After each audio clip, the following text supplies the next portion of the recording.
The Selfish Path to Romance. Download Chapter 1 for free at drkenner.com. Matt, you're having some difficulty in your marriage? Yes. I've been married for about 9 years. I've got 2 wonderful kids.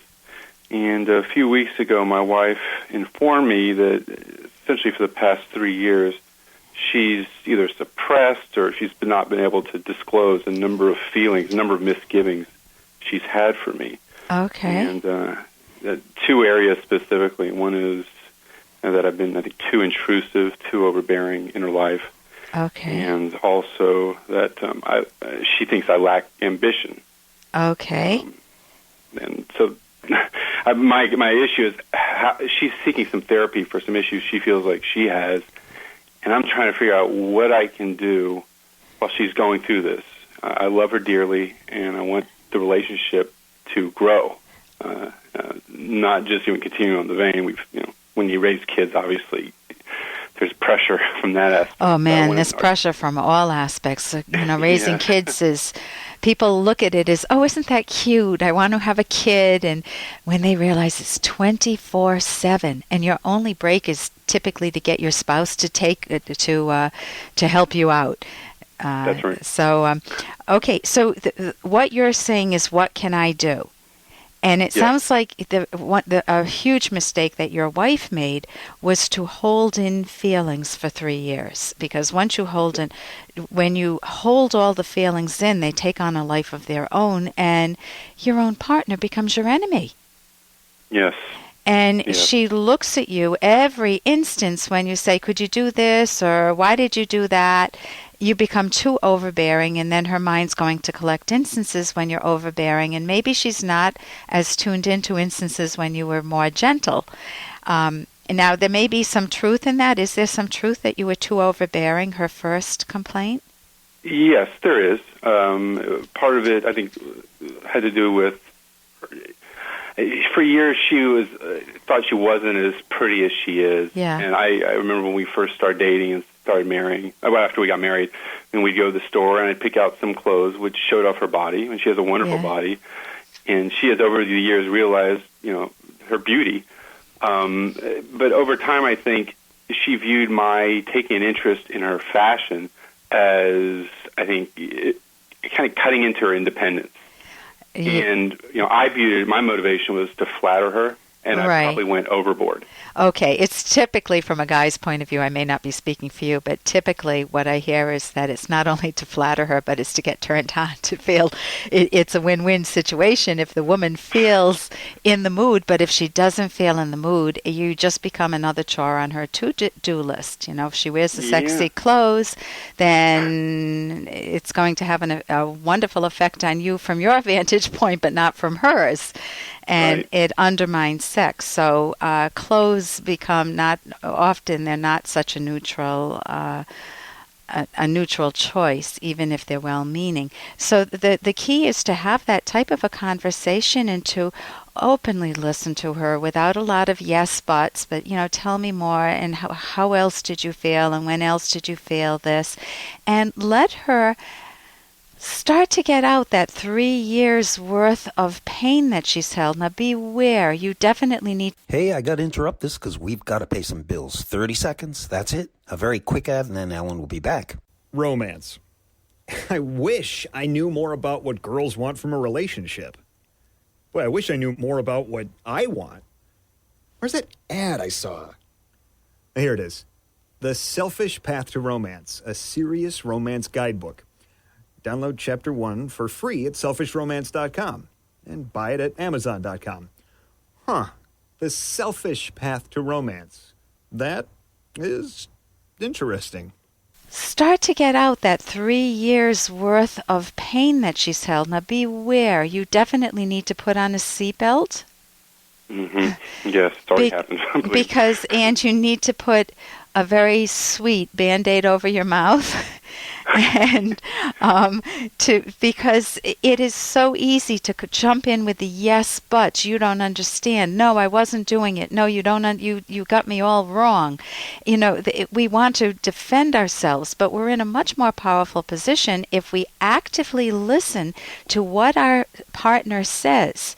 So if I understand it, like my husband at one point several years back told me that I just seem to have become more nagging towards him. And the painful truth was that it rang true to me. It was a real awakening for me.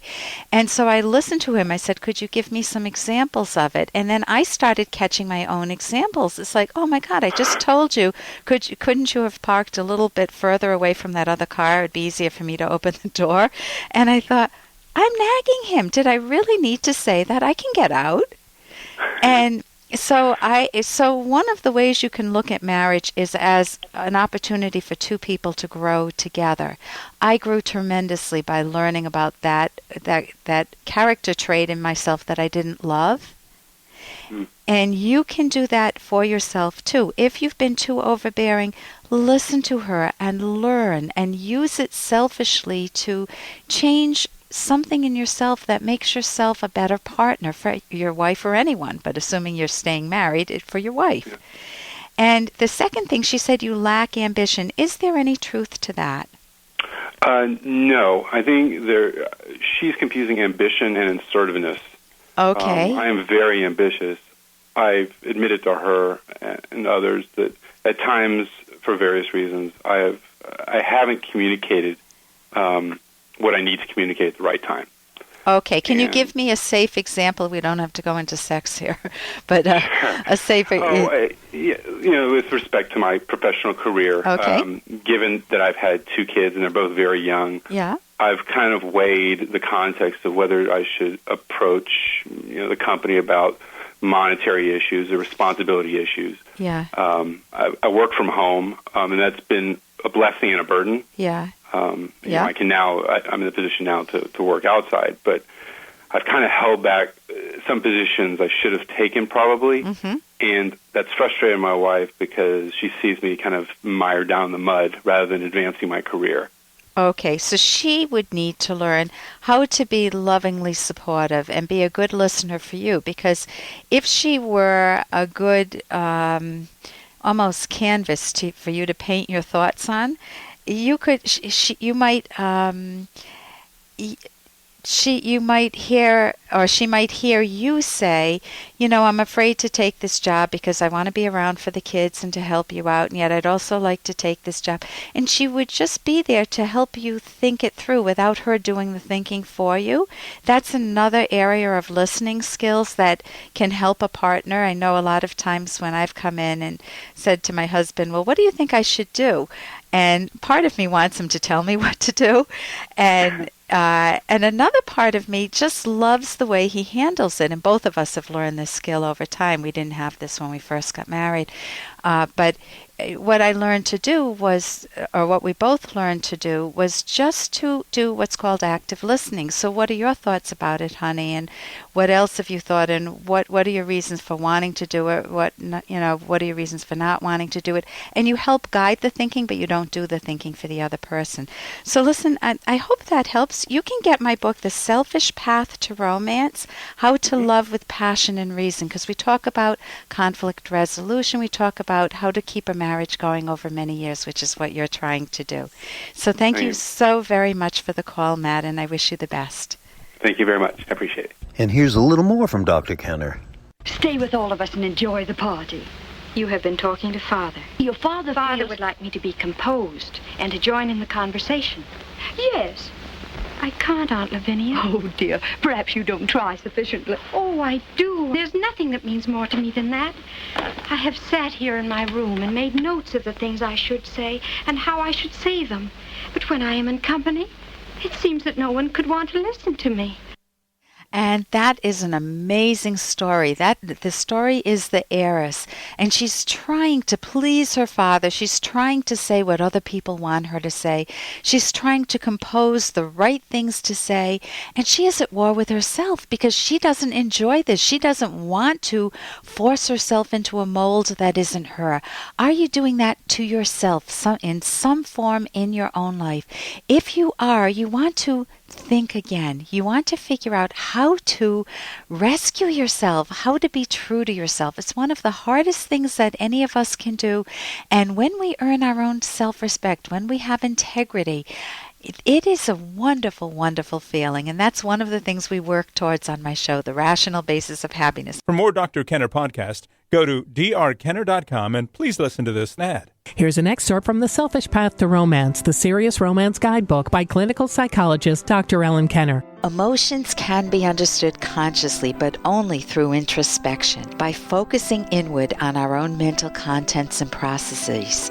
Subconscious thoughts can be brought into awareness. For example, Bill thinks, Aaron's flirting with my wife and I'm feeling fear. Why? I'm worried she'll divorce me.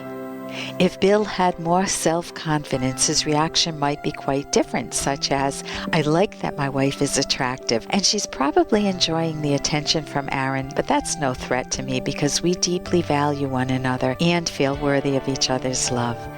Introspection is a learned skill. Without it, you're doomed to feel at the mercy of mysterious, ever-changing emotions. But with practice, you can become very good at it. You can download Chapter 1 for free by going to drkenner.com, and you can buy the book at amazon.com.